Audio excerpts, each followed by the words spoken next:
बिस्मिल्लाहिर्रहमानिर्रहीम। अच्छा जी, आज लेक्चर नंबर 2 है। फर्स्ट लेक्चर तो ओरिएंटेशन क्लास थी। सो इंट्रोडक्शन टू कंपनी, ये पर्टिकुलर चैप्टर है आई कैप की बुक से, जैसे मैंने कल बात कर ली हुई है, हम लोग उसी से पढ़ेंगे। सो पहले कंपनी को समझने से पहले ज़रा बिजनेस को समझ लेते हैं। वैसे तो आप लोगों ने बिजनेस के ऊपर एक पूरा कैफ का सब्जेक्ट पढ़ लिया, बिजनेस लॉ का, लेकिन अब थोड़ा सा मज़ीद उसको एलैबोरेट करते हैं और हम उसकी अगली ब्रांच पे जाना चाहेंगे। सो अगर मैं अच्छा, ये सारे नोट्स और जो है कोशिश किया करेंगे, मुझे ड्रॉ करने की जरूरत पड़े प्रोजेक्टर का 1-2 दिन के अंदर इंस्टॉलेशन हो जाएगी, तो इंशाल्लाह फिर उसी पे हम पढ़ लिया करेंगे इजीली, ये टाइम वेस्ट नहीं होगा। प्लस नोट्स मैंने आपको ऑलरेडी कॉपियर के पास रखवाए हैं, अभी नहीं मिले कोई मसला नहीं, लेकिन वो मिल जाएंगे, ठीक है। और ऑनलाइन के लिए मैं पोर्टल के ऊपर ही अपलोड कर दूंगा, ठीक है जी।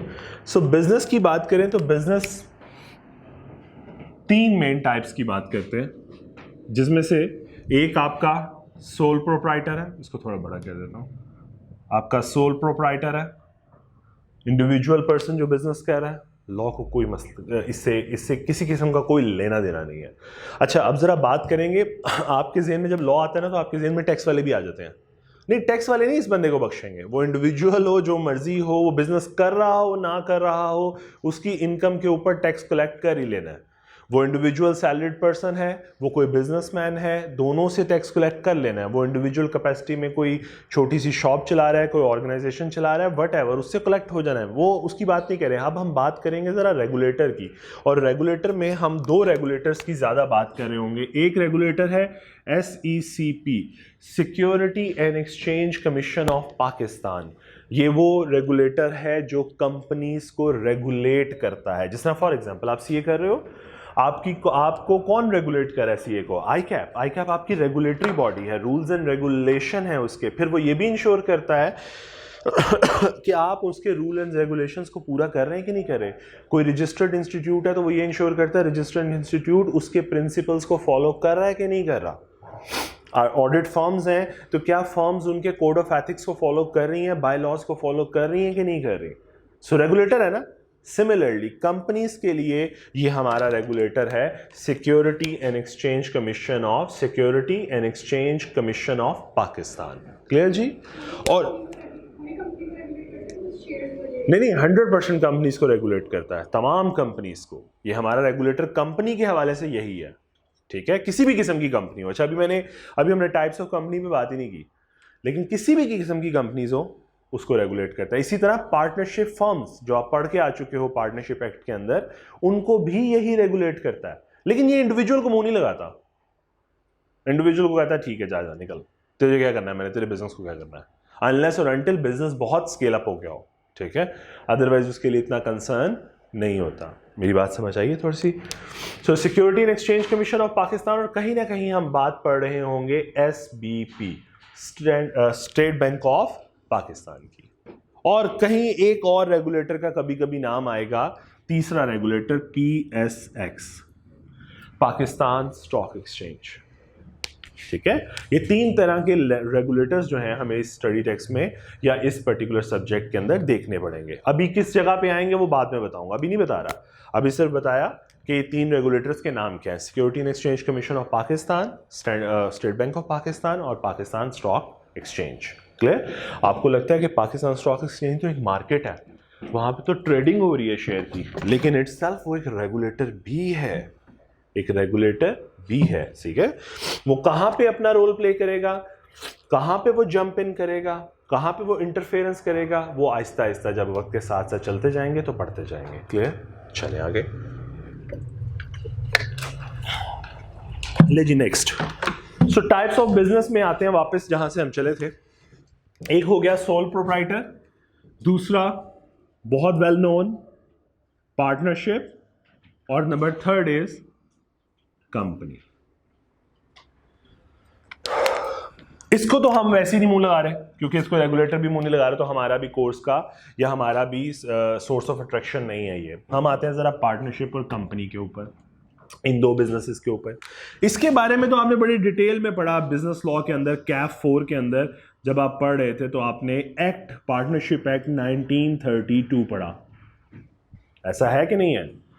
और इसके बारे में कुछ नहीं पढ़ा अभी आपने, इसके बारे में तो हम आगाज करने लगे हैं। अब जरा सबसे पहले इसका मतलब है हम इस बिजनेस के बारे में थोड़ा बहुत जानते हैं। हमने लायबिलिटीज पढ़ी, अगर आपको याद हो अपने चैप्टर्स तो आप लायबिलिटीज पढ़ते थे। जी जी ओके अच्छा जी, पार्टनरशिप एक्ट के बारे में आप डिटेल पढ़ाए। पार्टनरशिप बिजनेस लॉ के अंदर हमने जो डिस्कस करना है वो कंपनी है। अच्छा, उसके ऊपर जाने से पहले ज़रा इन दोनों में एक डिफरेंस है छोटा सा। क्या डिफरेंस है इन दोनों बिजनेसेस में? पार्टनरशिप में और कंपनी में एक मेजर डिफरेंस क्या है इन दोनों बिजनेसेस? रजिस्टर्ड तो दोनों होती हैं बेटे, पार्टनरशिप भी रजिस्टर्ड, हाँ अनरजिस्टर्ड भी हो सकती है। Good point. लेकिन इसके अलावा कोई और एक नहीं, शेयर स्टॉक मार्केट में ठीक है, जेन्युइन रीजंस है, बट मैं एक पॉइंट के ऊपर आता हूं जो आपको पता ही है, शायद आप उस तक नहीं पहुंच पा रहे। That is separate legal identity. ये वर्ड आपने पढ़ा हुआ है? बेहतरीन हो गया। एक ही कॉन्सेप्ट है इनमें, separate legal identity.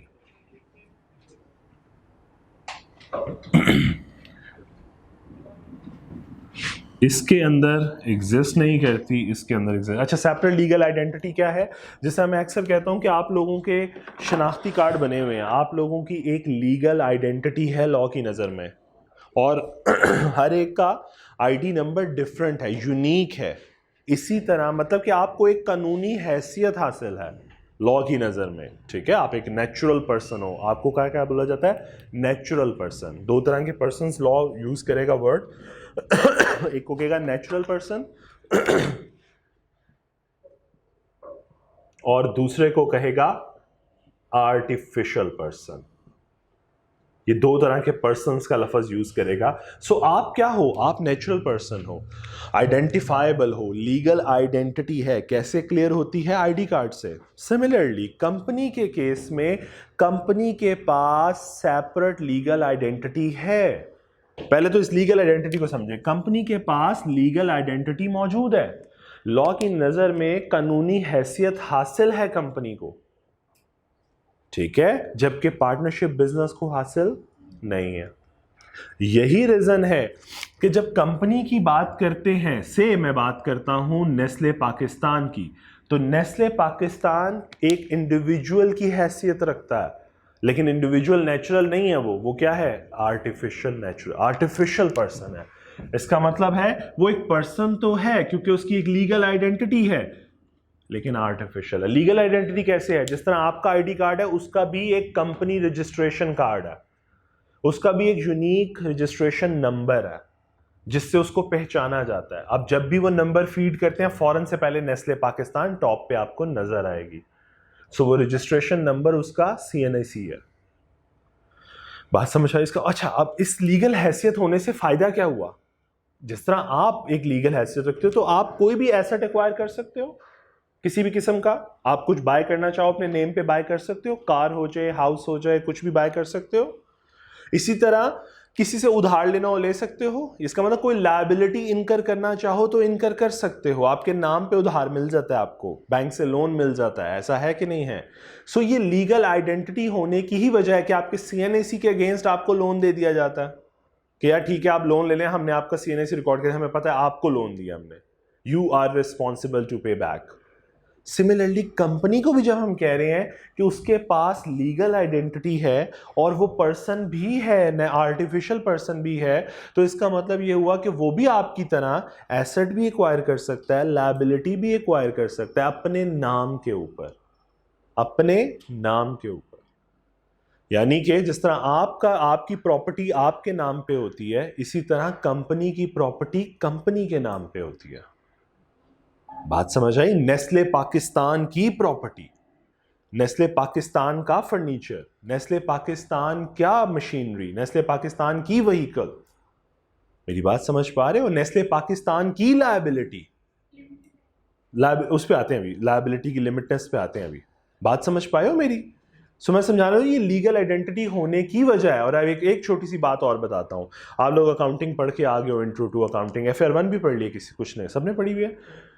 Financial statement में जो एसेट या लायबिलिटीज, बैलेंस शीट बनती है जिसे आप स्टेटमेंट ऑफ फाइनेंशियल पोजीशन कहते हो या बैलेंस शीट कहते हो, आई डोंट नो आप लोग क्या कॉल करते हो पढ़ते हुए।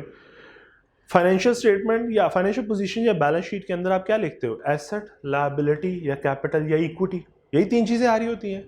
वो एसेट क्यों लिखते हो उसकी बैलेंस शीट में? मैं फॉर एग्जांपल मैं कहता हूँ आप बड़े आराम से फाइनेंशियल्स बना के प्रैक्टिस कर करके आगे हो, फाइनेंशियल स्टेटमेंट बनती है, आप लिखते हो स्टेटमेंट ऑफ फाइनेंशियल पोजीशन, ऊपर आप नाम लिख देते हो नेस्ले पाकिस्तान, कोई भी आपके पास ABC होता था, है ना, ऐसे ही है ना, कोई भी नाम होता था, मैंने नेस्ले पाकिस्तान लिख दिया, स्टेटमेंट ऑफ फाइनेंशियल पोजीशन, यहां पे आप लिखते थे एसेट्स और आप नीचे लिखना शुरू कर देते थे इक्विपमेंट, मशीनरी, ऐसी बातें करते थे आप, नॉन करंट एसेट वगैरह।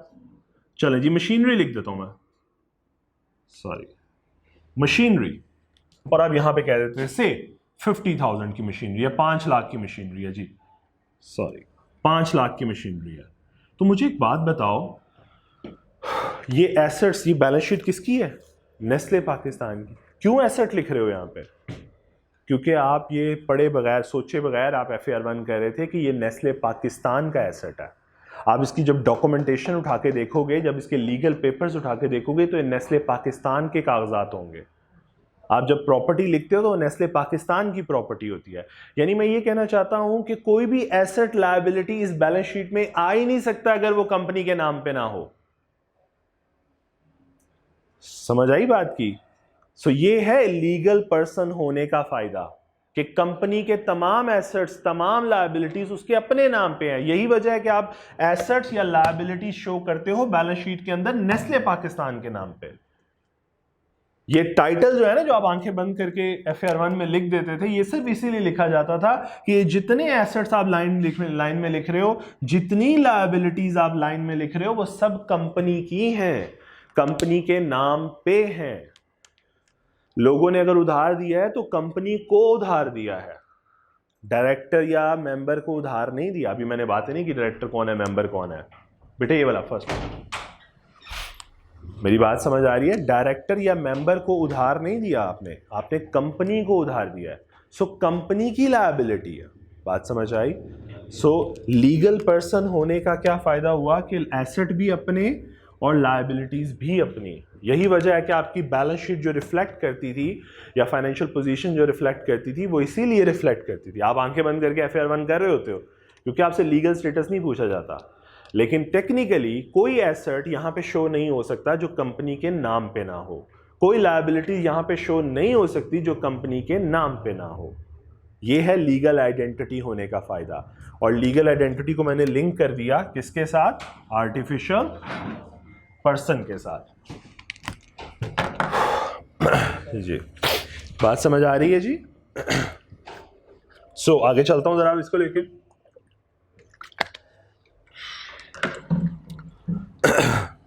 मैंने जानबूझ के अभी सिर्फ लीगल आइडेंटिटी की बात की, सेपरेट की बात ही नहीं की मैंने आपसे।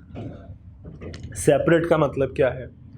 सेपरेट का मतलब है कि मैं एक टर्म लिख देता हूं, ऑनर्स और मैनेजमेंट, ये दो डिफरेंट पर्सन है। ये तो आप लोग वैसे कैपिटल निकालते हुए आप देख भी लेते हो, मेरा ख्याल है कि ओनर्स आर, आप एक स्टेटमेंट सुनते होगे इंट्रो टू अकाउंटिंग में या अकाउंटिंग में, कि owners are different from the management. ऐसी बात सुनते हो या सुनिए कभी पहले? नहीं सुनी? Owners are different from the management, यानी जो बिजनेस मैनेज कर रहे हैं वो कंपनी के मालिक नहीं है, वो कंपनी के मालिक नहीं है, वो एम्प्लॉई है, वो कंपनी को ओनर्स के बिहाफ पे मैनेज कर रहे हैं। देखो कोक को आज 100 साल से ज्यादा हो गए हैं, कोको कोला को, ठीक है, कंपनी को। क्या उसके ओनर वो जिन्होंने बनाई थी, फाउंडेशन की रखी थी, जिसने बुनियाद रखी थी, क्या वो आज भी जिंदा है? तो कंपनी चलाने वाले कौन है? डिफरेंट लोग हैं, ओनर्स डिफरेंट लोग हैं। इसका मतलब एक बात समझनी चाहिए कि कंपनी की एक लीगल आइडेंटिटी भी है, प्लस उसमें एक प्रॉब्लम ये भी आता है कि ओनर्स और मैनेजमेंट ये दो डिफरेंट लोग हैं। बिजनेस चलाने वाले लोग और हैं, बिजनेस ओन करने वाले लोग और हैं, मालिक और है, एम्प्लॉय और है। हाँ, पाकिस्तान के कल्चर में मैं हमेशा ये कहता हूं पाकिस्तान के कल्चर में कहीं ना कहीं ओनर्स और मैनेजमेंट सेम लोग होते हैं, क्योंकि यहाँ पे ना लोगों का हौसला नहीं है किसी दूसरे को बिजनेस हैंड ओवर करने का, डेलीगेशन नहीं हो पाती।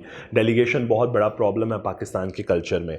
मतलब कि आपको लगता है कि इसको दूंगा ये खा जाएगा या ये तबाह कर देगा, या एक बहुत बड़ा डेलीगेशन का प्रॉब्लम है। हमें लगता है कि हमसे अच्छा काम ये कोई और कर ही नहीं सकता। ये ह्यूमन बिहेवियर का सबसे बड़ा प्रॉब्लम है, ठीक है। तो मेरा ख्याल, अभी फिर किसी दिन इस पे बात करूंगा डेलीगेशन पे। डेलीगेशन सबसे बड़ा प्रॉब्लम है सक्सेस के अंदर, ठीक है। सक्सेसफुल इंसान नहीं है जिससे डेलीगेशन नहीं हो पाती। हमारा भी प्रॉब्लम यही है। हमारे डायरेक्टर्स को लगता है, हमारे मैनेजमेंट को लगता है, हमें ऑनर्स को लगता है कि नहीं ये नहीं चला पाएंगे, मैं खुद चलाता हूँ। तो वो क्या करते हैं, फिर वो खुद जंप इन कर देते हैं। वो यहाँ पे भी बैठे होते हैं, वो मैनेजमेंट में भी बैठे होते हैं। लेकिन जब हम ऑर्गेनाइजेशन के स्केल की बात करते हैं, जब बड़ी ऑर्गेनाइजेशंस, अभी मैं लार्ज साइज स्केल्स ऑर्गेनाइजेशन की बात कर रहा हूँ, नेस्ले पाकिस्तान, एंग्रो, इस तरह की केमिकल्स इंडस्ट्रीज की बात करता हूँ, तो फिर मैं जब इन लार्ज स्केल्स ऑर्गेनाइजेशन की बात करता हूँ तो वहाँ पे फिर ऑनर और मैनेजमेंट सेम पर्सन नहीं होते। तो ये दो वर्ड्स का मतलब समझ आया, सेपरेट लीगल आइडेंटिटी के उसका उसके पास एक तो सेपरेशन समझाई थोड़ी सी, दूसरा मैंने लीगल आइडेंटिटी समझाई। अच्छा, मैंने कहा ये कंपनी में तो एग्जिस्ट करती है, पार्टनरशिप सेपरेट लीगल आइडेंटिटी नहीं है। क्या मतलब हुआ कि अब यहां के जो एसेट्स होंगे फिर किसके नाम पे होंगे, ऑनर्स के नाम पे होंगे। यही वजह थी कि जब आप बात करते हो XYZ फर्म की, तो उसकी अगर कोई प्रॉपर्टी है तो प्रॉपर्टी की जब लीगल डॉक्यूमेंट उठा के देखोगे तो आपको पता लगेगा कि वो प्रॉपर्टी फर्म के नाम पे नहीं है, बल्कि मिस्टर X, Y और Z के नाम पे है। उसकी मशीनरी उठा के देखोगे आपको पता लगेगा उसकी मशीनरी भी तीनों पार्टनर्स के नाम पे है, क्योंकि फर्म को लीगल आइडेंटिटी हासिल नहीं है। लॉ की नजर में फर्म की कोई लीगल हैसियत, कानूनी हैसियत नहीं है, वो आर्टिफिशियल पर्सन नहीं है। देखो ना, लीगल आइडेंटिटी थी तभी तो आर्टिफिशियल पर्सन कहा था। तो इसका मतलब है अगर लीगल आइडेंटिटी ही नहीं है तो आर्टिफिशियल पर्सन भी नहीं है। तो एसेट अपने नाम पे नहीं रख सकता, लायबिलिटीज अपने नाम पे नहीं रख सकता। बात समझ पाए हो मेरी? ये एक बुनियादी फर्क था। बाकी आप बेटी ने जो बताया एक दो वो बिल्कुल ठीक है, लेकिन एक मेजर फर्क जो इन दोनों की क्लासिफिकेशन में आता है वो ये आता है कि कंपनी को तो कानूनी हैसियत हासिल है लेकिन पार्टनरशिप बिजनेस को नहीं हासिल। यही वजह है कंपनी अपने एसेट्स, अपनी लायबिलिटीज अपने नाम पे रखती है, जबकि पार्टनरशिप में हमेशा लायबिलिटी तमाम पार्टनर्स की होती है। तो पढ़ा हो बिजनेस लॉ के अंदर, पढ़ते थे ना कि तमाम पार्टनर्स लायबल होंगे, एक पार्टनर अगर कोई पुट्ठी हरकत करता है सारे फंसेंगे। ऐसा कर क्यों होता था? क्योंकि सब एक की गलती सबकी गलती समझी जाती थी। यहां पे कंपनी को पुट्ठी हरकत करेगी तो कंपनी की गलती है, ऑनर्स की कोई गलती नहीं है, डायरेक्टर मैनेजमेंट की कोई गलती नहीं है। मेरी बात समझ पाए हो? अच्छा मैं दो टर्म्स बार बार बोल रहा हूं, डायरेक्टर और वो भी मैं समझा देता हूं, उस पर परेशान नहीं होना। एक मेजर डिफरेंस इन दोनों के दरमियान यही था जी, सेपरेट लीगल आइडेंटिटी। अगर आप आज ये समझ गए हो तो फिर अब आपके लिए मुझे आगे चीज़ें चलाना मुश्किल नहीं होगा। यहाँ तक सबको समझ आ गई है कि कंपनी आर्टिफिशियल पर्सन है, इसके अपने एसेट लायबिलिटीज़ हैं, बहुत सी चीज़ें आगे चल के साथ साथ चलती जाएंगी।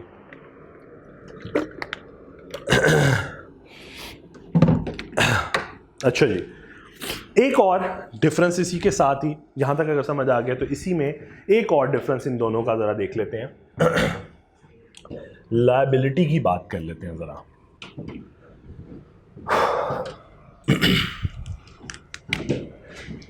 सेपरेट लीगल आइडेंटिटी की बात कर ली, दूसरा पॉइंट हम डिस्कस कर लेते हैं liability of members. Liability of, बल्कि कंपनी की लायबिलिटी की बात कर लेते हैं, लायबिलिटी की बस बात करते हैं। लो जी, मैंने जिस तरह कहा कंपनी के केस में लायबिलिटी किसकी होगी? कंपनी की। और पार्टनरशिप बिजनेस के केस में तमाम पार्टनर्स की लायबिलिटी होगी। अब इस पे आता है लिमिटेड या अनलिमिटेड का कॉन्सेप्ट। इसको समझने से पहले कि लायबिलिटी लिमिटेड कैसे होगी और अनलिमिटेड कैसे होगी, इसको जरा समझते हैं।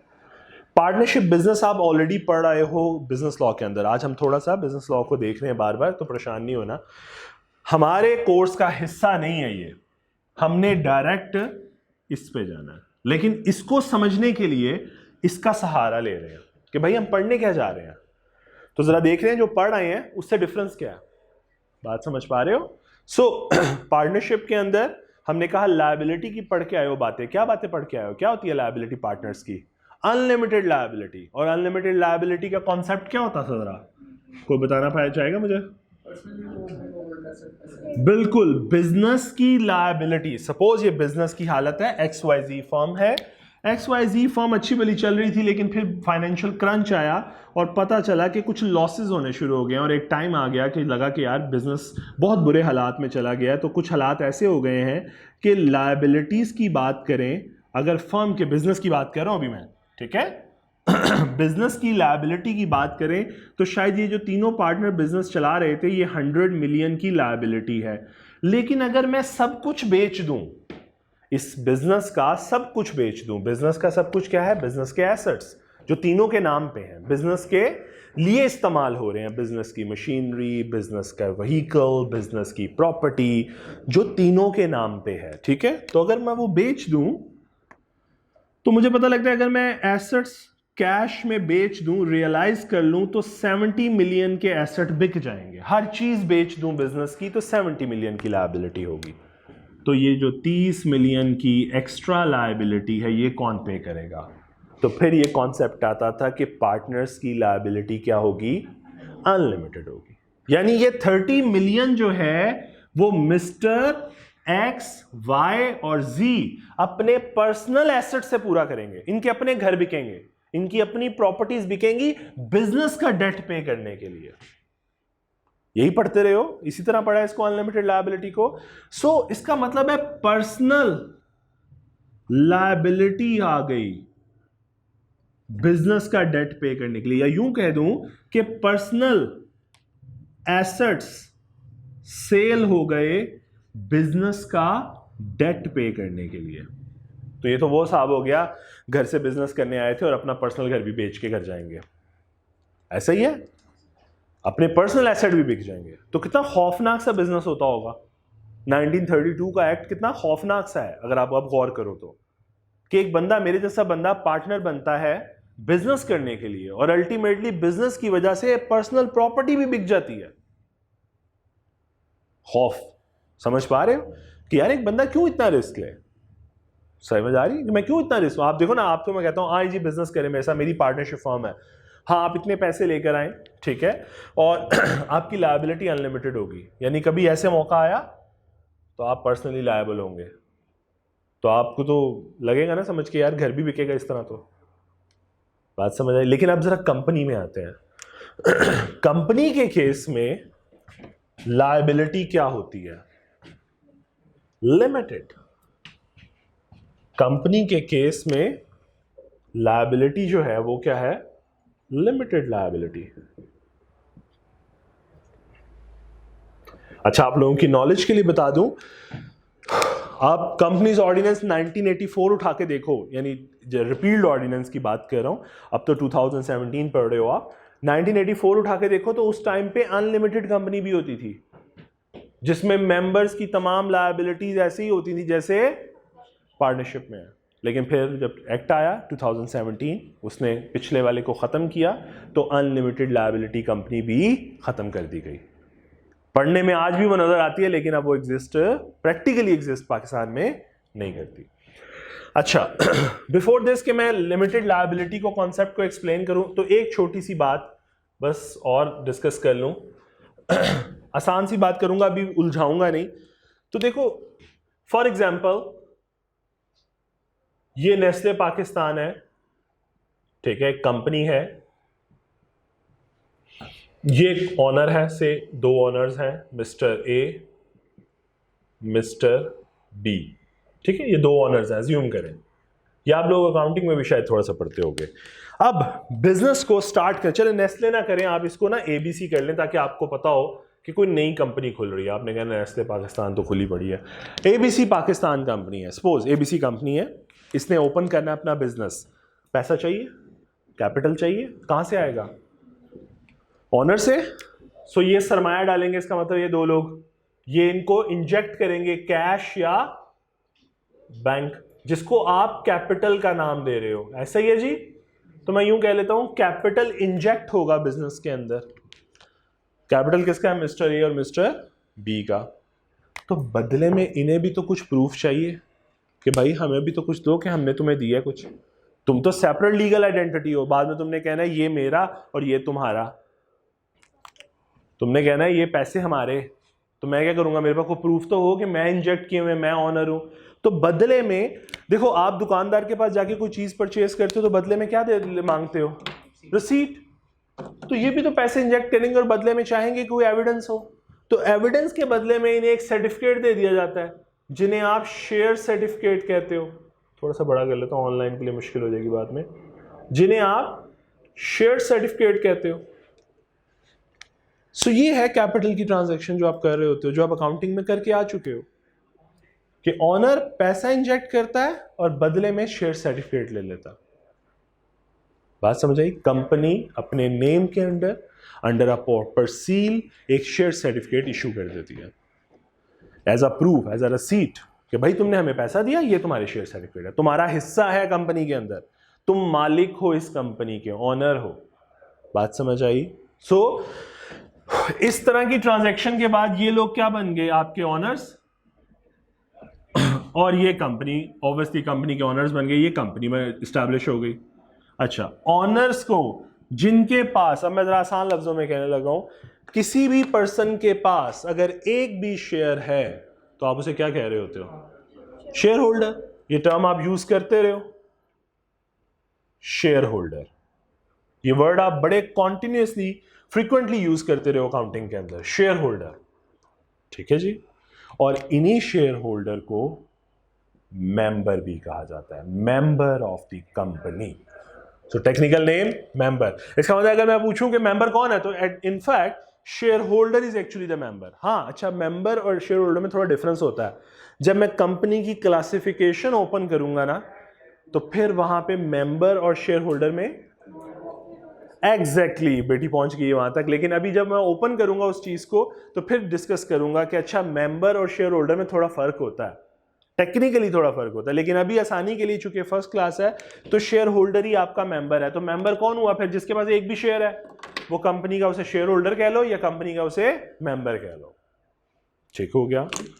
और member are actually different, owners are actually different from the business. Owner का कोई ताल्लुक नहीं है। बिजनेस कौन मैनेज करने वाले हैं, मैनेजमेंट, इंप्लॉइज मैनेज करने वाले हैं इनको इंप्लॉइज मैनेज करने वाले। और इंप्लॉइज कौन है, उन्हीं को आप मैनेजमेंट कह रहे हो, और इन्हीं का एक नाम आप डायरेक्टर्स भी देते हो। अभी उस पर नहीं जा रहा। ठीक है जी। सो अच्छा, हमने कहा हम यहां से स्टार्ट हुए थे, लिमिटेड लायबिलिटी।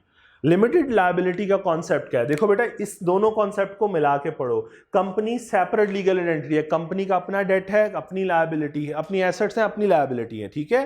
तो जब कंपनी के ऊपर ऐसी सूरत हाल पेश आए कि बुरे हालात आ गए, कंपनी बंद होने वाली होगी, और वही हालात आ गए कि लायबिलिटी है से 1000 मिलियन की, जबकि कंपनी के सारे एसेट्स बेच दिए जाएं, एसेट रियलाइज्ड कर लिए जाएं। मैं रियलाइज लिख देता हूं, पहले मैंने कैश लिखा है। कंपनी के सारे एसेट्स रियलाइज कर लिए जाएं तो 700 मिलियन इकट्ठा होता है। तो बाकी ये 300 मिलियन कौन पे करेगा? मेंबर पे करेगा क्या, ऑनर? क्या मैनेजमेंट पे करेगी? मैनेजमेंट कहेगी हम तो मुलाजिम हैं, हम तो खत्म हो गए, हम तो नौकरी करते थे, हम तो तनख्वाह लेते थे, मुलाजमत करते थे, 9 से 5 की ड्यूटी देते थे, बात खत्म। मुलाजिम कभी बिजनेस प्रॉफिट क्या वो कमा रहा होता है? तो इसका मतलब मैनेजमेंट तो साफ रिफ्यूजल कर देगी कि we are not responsible for this debt, for this debt हम रिस्पॉन्सिबल नहीं है जी। फिर बारी आएगी मेंबर की कि जनाब फिर तुम रिस्पॉन्सिबल होगे। उन्होंने कहा सर, मेंबर कहेंगे sir company is a separate legal identity, इसकी अपनी आइडेंटिटी है, इससे जाके पूछो, मुझसे क्या पूछते हो, मैं रिस्पॉन्सिबल नहीं हूं। तो इसका मतलब है मेंबर भी रिस्पॉन्सिबल नहीं होगा। सो ये जो लायबिलिटी का वर्ड होता है, ये लायबिलिटी ऑफ मेंबर है। जैसे हमने वहां पे लायबिलिटी किसकी पढ़ी, लायबिलिटी ऑफ पार्टनर्स, यही बात पढ़ी। ये लायबिलिटी का वर्ड लायबिलिटी ऑफ मेंबर है कि उसकी लायबिलिटी लिमिटेड होती है। किस हद तक लिमिटेड होती है? जितना पैसा उसने इन्वेस्ट किया होता है उस हद तक।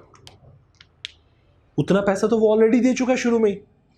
ये ट्रांजैक्शन कब हुई है? पहले दिन, जब बिजनेस को पैसा चाहिए था, तो पैसा तो वो दे चुका। सपोज अज्यूम करें 50 मिलियन इसने दिया था, 50 मिलियन इसने दिया, 100 मिलियन का पैसा ये शुरू में ही कंपनी को दे चुके हैं।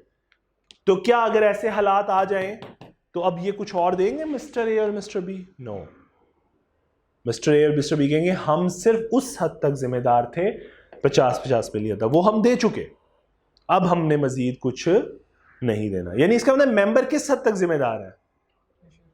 अपनी अमाउंट ऑफ इन्वेस्टमेंट तक, अमाउंट ऑफ इन्वेस्टमेंट। ये बात समझ आई है? और वो तो वो ऑलरेडी दे चुके हैं, टेक्निकली पहले दिन ही दे चुके हैं, और अगर वो पहले दिन पे कर चुके हैं तो फिर अब उन्होंने मजीद कुछ पे नहीं करना। यहां तक समझ आ रही है बातें सारी? अब बेटी आपको भी समझ आई? सो इनफैक्ट अब दो बातों को कंक्लूड कर लिया हमने, सिर्फ इन दो बातों पे बात की है। पार्टनरशिप के अंदर कोई कानूनी हैसियत नहीं, कोई सेपरेट लीगल आइडेंटिटी नहीं, इसी वजह से लॉ की नज़र में ये आर्टिफिशियल पर्सन है ही नहीं। तो जो एसेट्स हैं, जो लायबिलिटीज़ हैं, वो सब किसके हैं? पार्टनर्स के। तो फिर जब बात आती है लायबिलिटी की, पार्टनर्स की लायबिलिटी की, तो पार्टनर पर्सनली लायबल हो जाते थे बिजनेस के डेट को पे करने के लिए, क्योंकि बिजनेस की अपनी कोई शनाख्त है ही नहीं। बिजनेस तो आपके नाम से चल रहा है, XYZ के नाम से, बिजनेस की अपनी लीगल हैसियत तो कोई है ही नहीं। सो ये डेट भी कौन पे करेगा? फिर आप लोगों का डेट है, फर्म तो है ही नहीं, तो फिर डेट भी आपका। और दूसरी साइड पे जब बात करते हैं कंपनी की, तो कंपनी की सेपरेट लीगल आइडेंटिटी है, आर्टिफिशियल पर्सन है, लॉ की नज़र में कानूनी हैसियत हासिल है, अपने एसेट्स हैं, अपनी लायबिलिटीज हैं। वो किसी पे केस फाइल करना चाहे, सूट फाइल करना चाहे तो अपने नाम से फाइल करेगी, उस पे कोई सूट फाइल करना चाहे तो नाम से फाइल किया जाएगा। मतलब फॉर एग्जांपल नेस्ले पाकिस्तान मेरे पे केस फाइल करती है तो नेस्ले वर्सेस सलमान, और अगर सलमान फाइल करना चाहता है तो सलमान वर्सेस नेस्ले। मैं किसी मेंबर पे केस फाइल नहीं करूंगा, मैं किसी डायरेक्टर पे केस फाइल नहीं करूंगा। यानी मैं ये कहना चाह रहा हूं, मैं मैनेजमेंट पे केस फाइल नहीं करूंगा, मैं शेयर होल्डर्स पे केस फाइल नहीं करूंगा, मैं कंपनी पे केस फाइल करूंगा, क्योंकि कानूनी हैसियत हासिल है लॉ की नजर में। इटसेल्फ वो एक पर्सन है, हाँ नेचुरल नहीं है हमारी तरह, आर्टिफिशियल है। यहां तक समझ आई सबको? अच्छा जी। सो यहां तक तो मैं समझाना बस ये चाह रहा था कि जो लायबिलिटी का वर्ड था इसे हम कहेंगे liability of partners and liability of members. लेकिन जब हम बात करते हैं लायबिलिटी ऑफ मेंबर्स की तो वो लिमिटेड है। किस हद तक लिमिटेड है? बस उस हद तक जितना उनका पैसा है, जितना उन्होंने इन्वेस्ट किया, और टेक्निकली उन्होंने सारा इन्वेस्ट कर दिया हुआ है। और अगर वो सारा इन्वेस्ट कर चुके तो अब वो लायबल, इस बिजनेस का डेट के लिए लायबल नहीं है। तो फिर भुगतेगा कौन? ये तो मैंने पूछा ही नहीं। ये 300 मिलियन भुगतेगा कौन फिर? जिन्होंने दिया हुआ। शाबाश, रियली जिन्होंने दिया हुआ है वो ही भुगतेंगे। लेंडर जलील होंगे इस बात के ऊपर नहीं बेटे, ये लॉ है। सो लेंडर भुगतेंगे। सही कहा बेटी ने कि लेंडर ने क्यों नहीं सोच समझ के दिया। यही रीजन है कि जब लेंडर एक कंपनी को लोन देने लगता है तो वो उससे कहता है लाइए जरा अपनी फाइनेंशियल स्टेटमेंट लाइए, मुझे दिखाइए जरा आपकी सूरत हाल क्या है, आपकी सेल कितनी है, आप प्रॉफिट कितना कमाते हैं, आपने कितने पहले लोन ले रखे हैं, ठीक है, आपके एसेट्स कितने हैं, लायबिलिटीज कितनी हैं, वो ये सारी चीजें देखता है। फिर आपको कहता है मुझे अगले 2 सालों का प्रोस्पेक्टिव फाइनेंशियल स्टेटमेंट भी बना के दो कि अगले 2 सालों में कितनी सेल अचीव करोगे, कितना प्रॉफिट कमाओगे, हमारे पैसे किस तरह वापस करोगे। इतनी कबाहत के बाद लोन देता है। वो अपने आप को इंश्योर करता है कि मैं किसी से फंस ना जाऊं।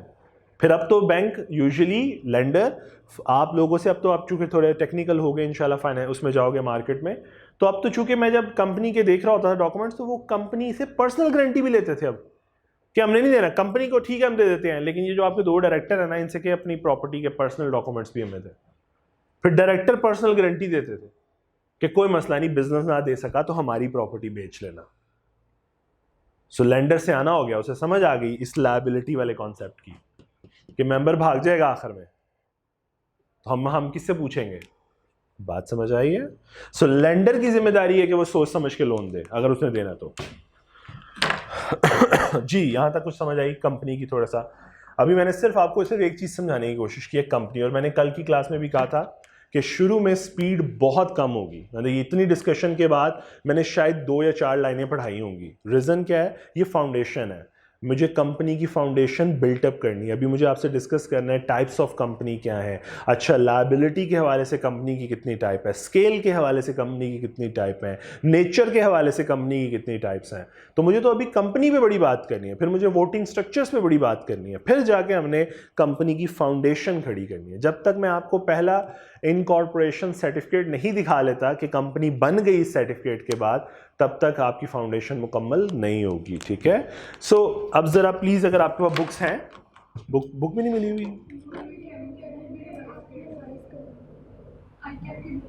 अच्छा अच्छा अच्छा अच्छा अच्छा, ठीक है, चलो मैं वो आज ही दे देता हूँ, फिर आप लोगों से कलेक्ट कर लिया। अभी सिर्फ एक ही बच्चे के पास बुक है? ओके। हमारा प्रॉब्लम ये है कि हमारे पास प्रोजेक्टर भी नहीं है इस वक्त, वरना मैं प्रोजेक्टर पे ही आप लोगों से। अभी मैं अगली बात मज़ीद नहीं करना चाहता, क्योंकि अभी आपकी ये कंपनी उलझ जाएगी। तो अभी हम ज़रा थोड़ा सा पढ़ने की कोशिश करते हैं। अगर आप लोगों के पास, अच्छा आप लोगों के पास सॉफ्ट में अवेलेबल है सेल फोन्स वगैरह में? वो भी नहीं अवेलेबल होगी बेटे, आप देखो अगर अवेलेबल है तो फिर आपको ऑनलाइन शिफ्ट कर देते हैं और उनको पीछे बुक दे देते हैं।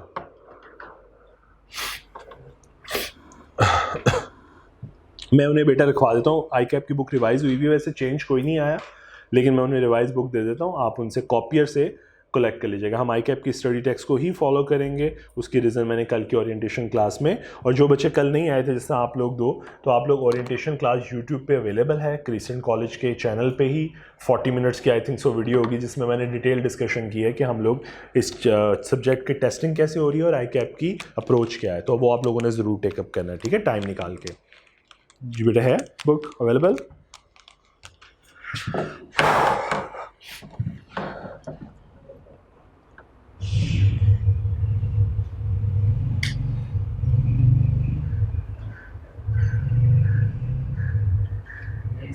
नहीं अवेलेबल, चलें कोई बात नहीं। अच्छा हम थोड़ा सा और फिर कंपनी को ही डिस्कस कर लेते हैं, और आपने एक काम करना है घर से, लर्निंग ऑब्जेक्टिव 1.1, यानी मैं इसको यूँ मेंशन कर दिया करूँगा हमेशा होमवर्क के तौर पे, 1.1 जो आपकी बुक का चैप्टर 1 का लर्निंग ऑब्जेक्टिव है, ये आपने एक दफ़ा रीड आउट करके आना है। कल मैं पढ़ाऊँगा, कल मैं रीड आउट करवाऊँगा, आज करवाने का फ़ायदा नहीं, मैं बोलता जाऊँगा, आप लोगों को समझ कुछ नहीं आएगा, तो आपने एक दफ़ा बस रीड आउट करके आना है। हमने ये डिस्कस कर लिया है, बहुत डिटेल में डिस्कस कर लिया 1.1, ठीक है, ये आपने पढ़ के आना है। पेज नंबर है, मैं पेज नंबर भी बता देता हूँ बेटे, पेज नंबर 2 है ये कंप्लीट, जो आपने एक दफ़ा बस पढ़ के आना है, ठीक है। आई कैप की स्टडी टेक्स्ट का पेज नंबर 2, लर्निंग ऑब्जेक्टिव 1.1।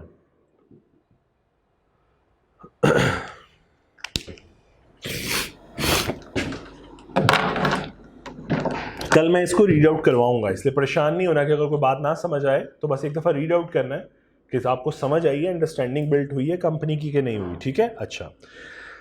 अच्छा जी, इसके अलावा चले, अच्छा जी, हम ज़रा कंपनी के बारे में थोड़ी सी और बात कर लेते हैं, कोई आसान वाली बात कर लेते हैं, ताकि आप लोगों को समझ भी आ जाए और हमारा काम भी हो जाए। लो जी, नोट तो नहीं करना जी।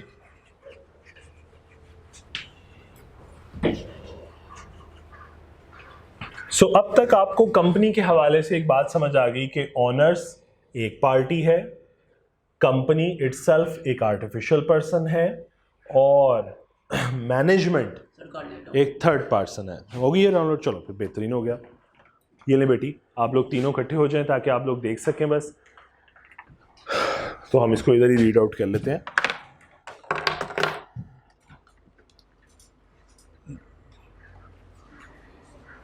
चल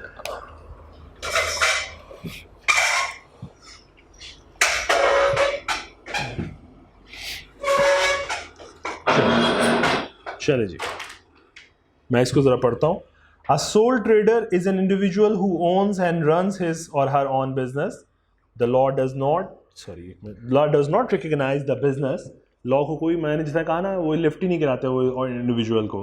the law recognise only the individual who runs it. Law को बिजनेस का नहीं है, लॉ आपको पकड़ेगा, और वो भी कौन सा? सिर्फ आपको टैक्स वाले पकड़ेंगे, भाई इनकम पे टैक्स दे दो। The individual is liable for the debts of the business, obvious बात है बिजनेस तो कोई हैसियत रखता ही नहीं, तो फिर किसका बिजनेस है, किसके एसेट हैं, किसकी लायबिलिटी है, उसी इंडिविजुअल की। तो वो कहता है the individual is liable for the debts of the business, is also personally liable for any breaches of the law by the business. इसका मतलब बिजनेस कुछ भी करेगा तो लॉ की नज़र में बिजनेस कुछ नहीं है, आप ही हैं जो कुछ है। कोई गलती की है तो आपने की है, कोई एसेट है तो आपका है, कोई लायबिलिटी है तो आपकी है। ठीक है, मेरी बात समझ आई? नेक्स्ट ही, a partnership is a group of individual who owns and run their own business. Each partner usually contributes capital to the business. ये बातें आप पुरानी पढ़ा हो। हर पार्टनर कंट्रीब्यूट कर रहा होता है either in the form of cash, bank or property. A partnership business is not recognized as a person by law. Law इसे पर्सन समझता ही नहीं है, यानी आर्टिफिशियल पर्सन की हैसियत हासिल, लीगल पर्सन की हैसियत हासिल नहीं है। Individual partners are personally liable jointly with the other partner for the debt of the business. और ये बात भी आप पढ़ के आ चुके हो, अगर आपको याद हो थोड़ा सा, तो हम पढ़ते थे कि पार्टनर्स की लायबिलिटी जॉइंट भी होती है और सेवरल भी होती है। ये बात पढ़ आए हो, तो वही बात का रेफरेंस दिया उसने। Unlike sole trader and partnership, a company is a legal person separate from its owner. Owner different है, कंपनी डिफरेंट है। This is called doctrine of corporate personality, means the law recognize a company as a person, artificial person, with legal rights and obligations similar to those of the ordinary individuals. So उसके rights और liabilities बिल्कुल वैसे ही हैं जैसे एक individual के होते हैं, जैसे एक natural person के होते हैं। Is that clear? Please example 1 पढ़िए जरा।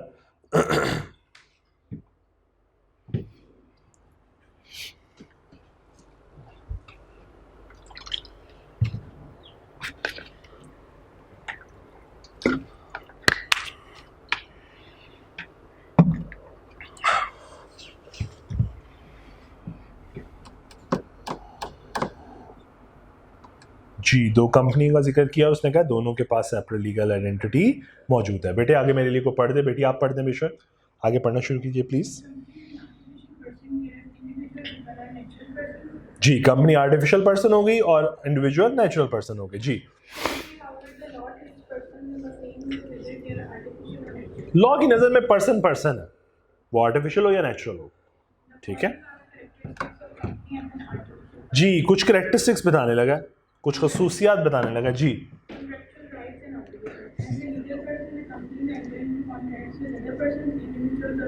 तो कंपनी जब भी कॉन्ट्रैक्ट में एंटर होगी अपने नाम से एंटर होगी। नेस्ले पाकिस्तान कॉन्ट्रैक्ट करेगा, ठीक है।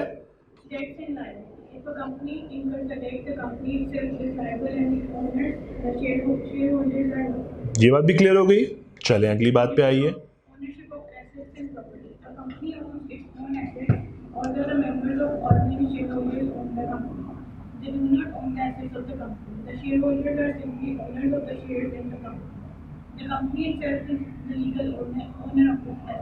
अब देखो बड़ी कॉम्प्लेक्स सी बात लग रही है, लेकिन हालांकि बड़ी आसान सी बात की है कि कंपनी अपने एसेट्स ऑन करती है।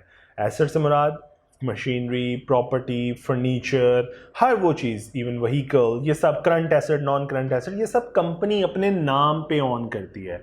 लीगल डॉक्यूमेंट सारे कंपनी के नाम पे होंगे।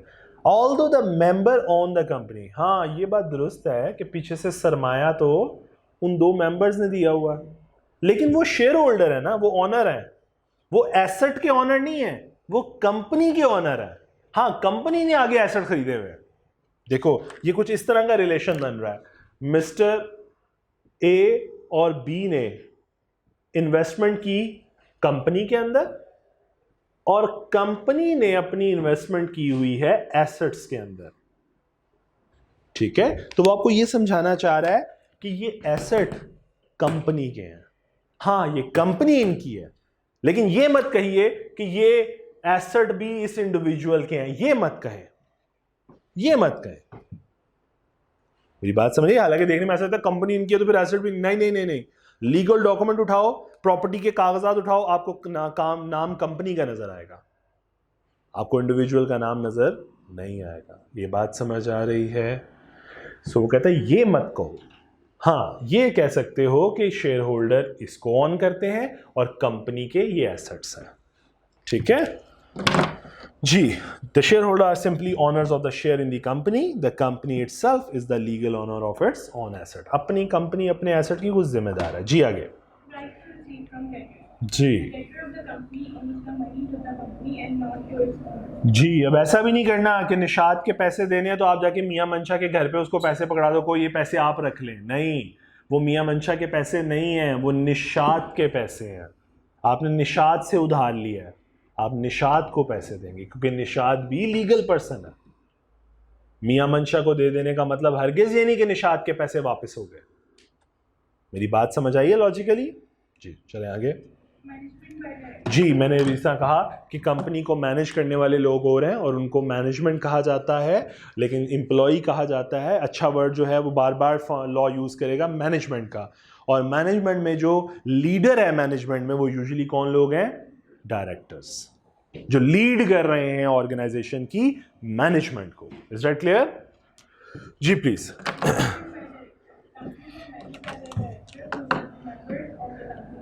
अच्छा, अब वो कंपनी के मेंबर भी हो सकते हैं। देखो अब बड़ी मजेदार बात, थोड़ी सी यहीं पे अब थोड़ी सी चीजें सिखा देता हूं ताकि समझ आ जाए। जरा रिलेशन जरा कॉम्प्लेक्स करते जा रहे हैं आहिस्ता आहिस्ता, ठीक है, चीजों को। लो जी, ये देखो जी, एक कंपनी है ABC, एक कंपनी है, इसके अंदर इन्वेस्टमेंट की है मिस्टर ए ने, मिस्टर बी ने और सलमान ने। हम 3 लोगों ने कंपनी के अंदर पैसा इन्वेस्ट किया है और एक कंपनी बना दी है। अच्छा हम क्या अच्छा मैंने ओके अच्छा, अब ये तीनों लोगों ने कंपनी बनाई और कंपनी ने अपने ऑपरेशन स्टार्ट कर दिए, कंपनी ने अपना काम स्टार्ट कर दिया। मुझे एक बात बताएं, किसी ना किसी ने तो कंपनी को मैनेज करना है। हम लोग बाहर से भी लेकर आएंगे डेफिनेटली, लेकिन कई दफ़ा मैंने जिस तरह कहा पाकिस्तान के कल्चर में है कि हम लोग ये विश करते हैं कि हम में से भी कोई मौजूद होना चाहिए, वरना लोग हमारे पैसे खा पी जाएंगे। एक इंटेंशन है ना अंदर से कि इसको काम, मतलब बिजनेस के बारे में कॉमन इंटेंशन यही है कि अगर किसी और को बिजनेस दिया तो वो खा जाएगा, खुद होना ज़रूरी है। तो हो सकता है ये मिस्टर बी कहे कि यार आप लोग बेशक ना करें, आप लोग पैसा इन्वेस्ट कर दें, आप नहीं आना चाहते ना आए, मैं 9 से 5 जाके बैठूंगा यहां पे एज अ डायरेक्टर, मैं इस बिजनेस को लीड करूंगा as a management, as a leader of the management. कि मैं जरा सर पे बैठूंगा तो काम सही करेंगे ना, लॉजिकल समझ आता है? मैं सर पे बैठूंगा तो काम सही करेंगे, करना इन्होंने ही है लेकिन मैं सर पे बैठूंगा। सो वो जाके क्या करेगा? डायरेक्टर के तौर पे सर पे बैठ जाएगा। अब देखो गौर करो, मिस्टर बी के पास शेयर भी है तो वो क्या बन गया?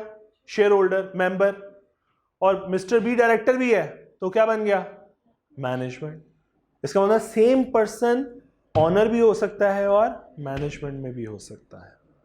तो ये कोई रिस्ट्रिक्शन नहीं है कि कोई, जैसा हम वो एक टर्म बोलते हैं जो usually owners are different from the management, ये हार्ड एंड फास्ट नहीं है कि बस हो गए खबरदार कोई ऑनर मैनेजमेंट में नहीं बैठ सकता। ना ना ना ना, सिर्फ कहा जा रहा है कि डिफरेंट होते हैं, लेकिन ये नहीं कहा जा रहा कि कोई ऑनर मैनेजमेंट में बैठ नहीं सकता।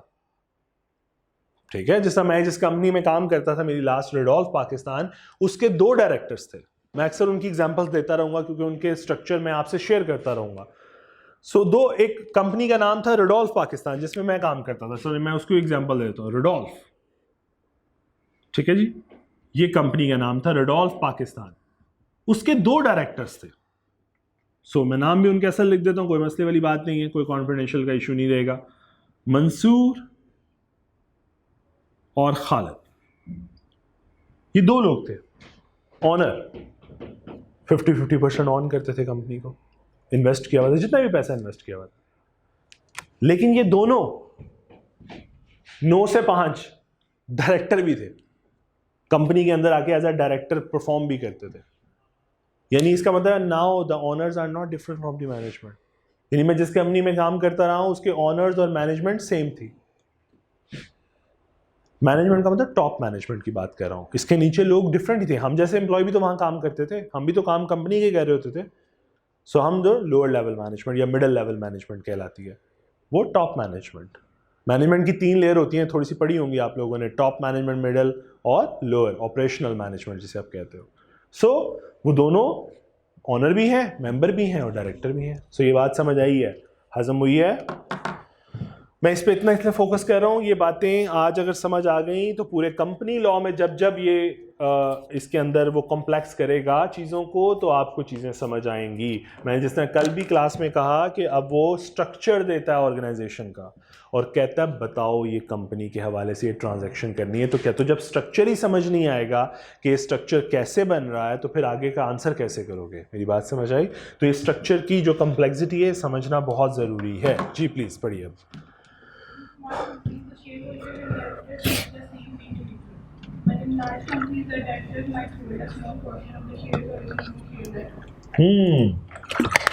कहते हैं छोटी ऑर्गेनाइजेशन की बात करो तो ये सेम हो सकते हैं, लेकिन जब कोक जैसी कंपनी की बात करोगे, एंग्रो जैसी कंपनी की बात करोगे तो वहाँ पे ऑनर सिर्फ घर बैठे हुए हैं सुकून से, लोग काम करने आएंगे। डायरेक्टर, इसका मतलब ऑनर यहाँ पे फिर अगर इनमें दोनों में से कोई भी ना आए, डायरेक्टर और कहीं बाहर से हम डायरेक्टर ले आए, सब वो 2-3 जितने भी लाने हैं हम बाहर से ले आए, तो फिर इसका मतलब ऑनर्स डिफरेंट हो जाएंगे मैनेजमेंट से। टैक्स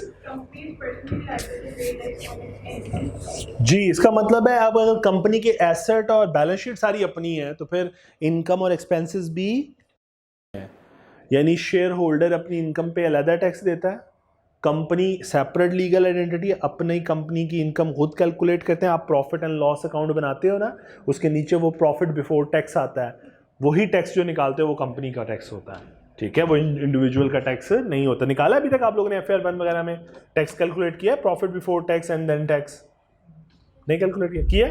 सो वो टैक्सेशन एक्चुअली कंपनी का टैक्स है, वो कंपनी का प्रॉफिट है, कंपनी की सेल है, कंपनी के एक्सपेंस है, कंपनी का प्रॉफिट है, कंपनी का टैक्स है, इंडिविजुअल का नहीं है। बात समझ आई? चलो आगे।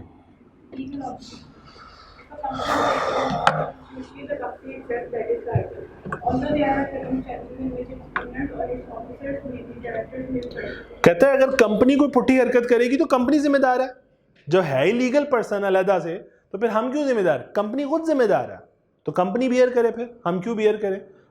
लेकिन होगा कुछ सिनेरियो में जहां पे कंपनी चलाने वाले भी जिम्मेदार ठहराए जाएंगे। देखो कंपनी ने गलत हरकत की, ठीक है, आर्टिफिशियल पर्सन है, उसको चलाने वाले लोग भी तो बैठे हैं, कौन? मैनेजमेंट।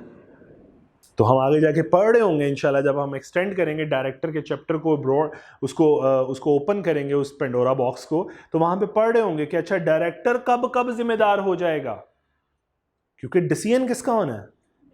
डायरेक्टर्स का। सो किसी हद तक हम डायरेक्टर्स को भी जिम्मेदार ठहराएंगे। हम तो छुरी जो है, तौन जो है उसकी छुरी के नीचे उसकी रखेंगे।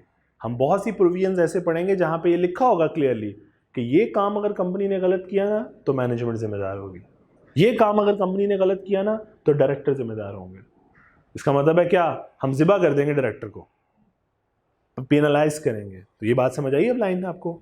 सो यहीं तक इख्तिताम करते हैं। आप इसको हजम करने की कोशिश करें, जो ये फ्लो चार्ट्स मैं भी रखवा देता हूँ, आप लोग कलेक्ट करें, उसको हजम करने की कोशिश करें। कल हम इसको फाइनली फिर अब इसको एक्सटेंड करना शुरू करेंगे, ठीक है जी? अल्लाह ताला आप सबको सानिदा फरमाए।